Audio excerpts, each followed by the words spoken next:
Alors, après avoir abordé le cas où le monsieur n'est plus avec la personne avec laquelle il vous a trompé, je vais maintenant aborder le cas où vous apprenez que le monsieur vous trompe. Alors là, je suis dans le présent, on n'est plus dans le passé. Vous découvrez que monsieur vous trompe. Qu'importe la manière par laquelle vous découvrez cela, qu'est-ce qu'il faut faire?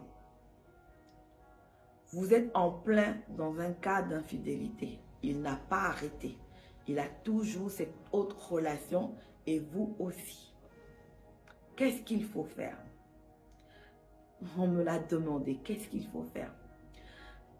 Encore une fois, à la question de qu'est-ce qu'il faut faire, je vous retorque une autre question. Qu'est-ce que vous voulez? Qu'est-ce que vous voulez? Quel est votre pourquoi dans cette relation dans laquelle vous êtes? Quelles sont vos valeurs? Quel est votre caractère? Comment vous sentez-vous? Quelles sont vos ambitions? Quels sont vos objectifs de vie? Ça fait beaucoup de questions. Mais la réponse à toutes ces questions vont vous permettre de savoir qu'est-ce que vous allez faire avec cette information. Je vous donne un exemple. J'apprends que mon mari, mon conjoint me trompe. Je suis une personne qui a grandi, qui a été éduquée avec la mentalité selon laquelle la fidélité n'est pas négociable. Et donc, s'il me trompe, il n'y a plus moyen de continuer, je me fais à la relation. Ça peut être un cas de figure. Autre cas de figure, j'ai été éduquée avec le principe selon lequel un homme, ça trompe. Donc, s'il arrive que ton mari te trompe un jour, c'est pas grave. C'est monnaie courante et puis il n'y a pas le feu à la demeure. On continue de vivre comme ça. Tu ne seras pas la première, tu ne seras pas la dernière. Et puis tant que cette relation-là est vraiment en dehors de toi, et surtout que ton mari se comporte bien avec toi, va pas chercher midi à 14h, vis ta vie, concentre-toi sur ton ménage, et puis avance. La caravane passe et le chien aboie. Ça peut être ce cas de figure. Votre mari vous trompe. Troisième cas de figure. Vous avez été éduqué dans la souffrance et dans la douleur. Quand je parle de souffrance, ça veut dire que vous avez grandi dans un milieu où toutes les femmes autour de vous sont dans des foyers que j'appelle des foyers merdiques. Oui, oui, des foyers merdiques. Où l'homme n'a aucune considération pour la femme. Il lui manque carrément de respect. Il peut se permettre d'avoir des relations, d'emmener ses copines à la maison. Et puis bon, c'est rien quoi. On vous injurie, on vous insulte. Bon, il est méchant avec vous.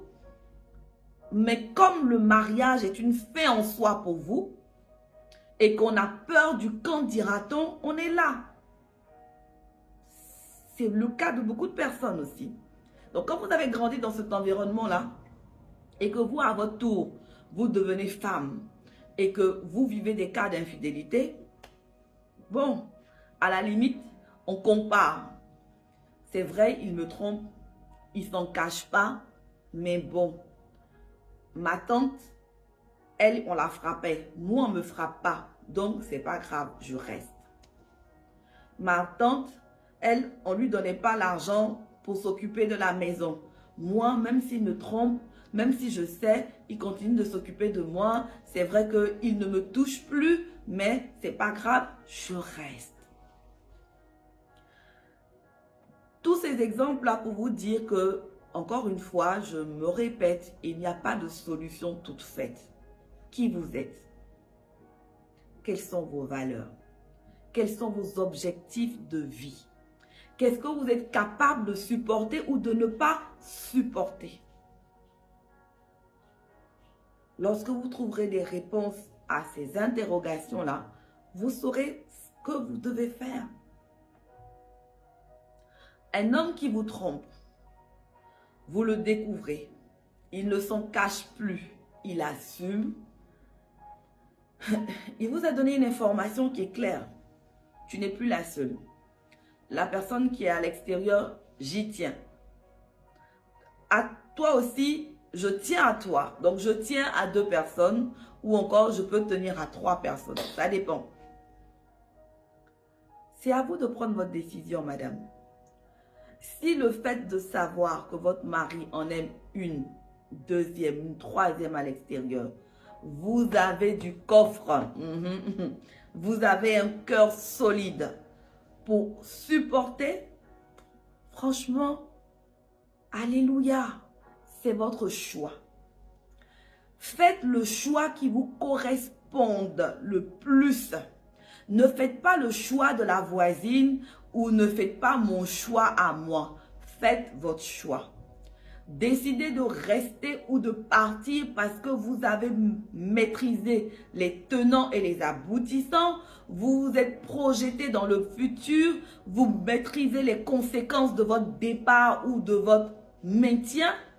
Et en fonction de cela, vous faites ce qui va vous correspondre le mieux.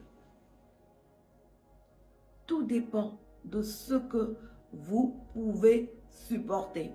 Je ne vais pas venir m'ériger en donneuse de leçons et dire, ben oui, ton mari te trompe, c'est insupportable, il t'insulte, il te bat, tout le quartier au courant que tu es cocu, les enfants et tout. Mais madame, réveille-toi et pars.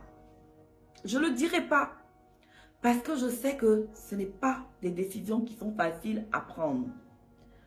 Vous partez pourquoi? Vous êtes seul à pouvoir répondre à cette question. La facilité avec laquelle une femme va dire « je reste », même s'il a 2 femmes dehors, même s'il a 3 femmes dehors, je vais me battre et redevenir l'unique femme de sa vie. Ça dépend du coffre que la femme a. Si vous n'avez pas ce coffre-là, ne vous engagez pas comme elle parce qu'on risque de vous emmener au cimetière plus tôt que prévu.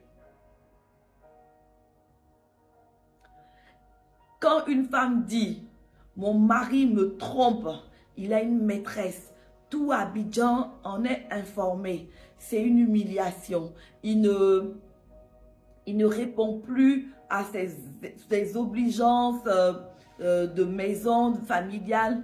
Je pars. Elle a du coffre pour partir. On part souvent avec la colère. On part souvent parce qu'on est frustré de quelque chose. Mais il y a parfois encore de l'amour en dessous. On n'a pas encore fini de faire le deuil de la relation et qu'on part. Ou parfois on part sans avoir mesuré l'après-départ. Parce que l'après-départ aussi, je vous assure, c'est pas facile à gérer. Quand on se retrouve seul, quand on affronte la solitude et qu'on se dit à un moment donné, ah, au moins il était là, même s'il me trompait, j'avais pas tout ça à supporter, je n'allais pas subir telle ou telle autre raillerie. Donc, quand quelqu'un décide de partir, la personne sait à quoi s'en tenir et elle est prête à supporter ce départ-là. Vous ne venez pas faire du copier-coller. Elle est partie, moi aussi je m'en vais. Est-ce que vous pouvez supporter le départ? Est-ce que vous pouvez supporter la vie après la séparation? Donc, tout est une question de ce qu'on est capable de supporter. Tout est une question de quelles sont nos valeurs. Si dans vos valeurs à vous, c'est primordial qu'il ne doit pas avoir d'infidélité, que vous ne pouvez pas l'accepter dans votre dignité de femme, dans votre dignité de mère, et que vous pensez que vaut mieux être seul que mal accompagné, levez la tête et affrontez tout ce qui doit arriver et partez. Si vous pensez que vous ne pouvez pas supporter une séparation et que vous devez vous battre, battez-vous. Battez-vous. Il n'y a pas de vie avec un tracé sans montée, sans descente. Battez-vous.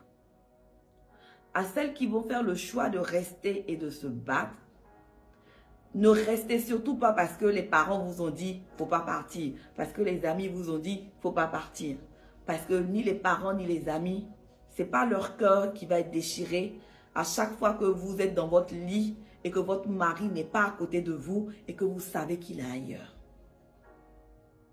Quand la tension artérielle va se déclencher, quand un cancer va arriver, c'est votre seul corps qui va subir les conséquences de ça. Et vous n'aurez personne d'autre pour pleurer à votre place.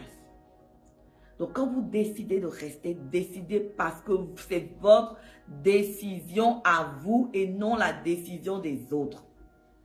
Et quand on décide de rester, on se bat véritablement. On ne reste pas pour s'apitoyer sur son sort. On ne reste pas en personne abattue, en personne qui lâche prise. On reste dans un esprit de conquérance. On reste parce qu'on veut séduire à nouveau son homme.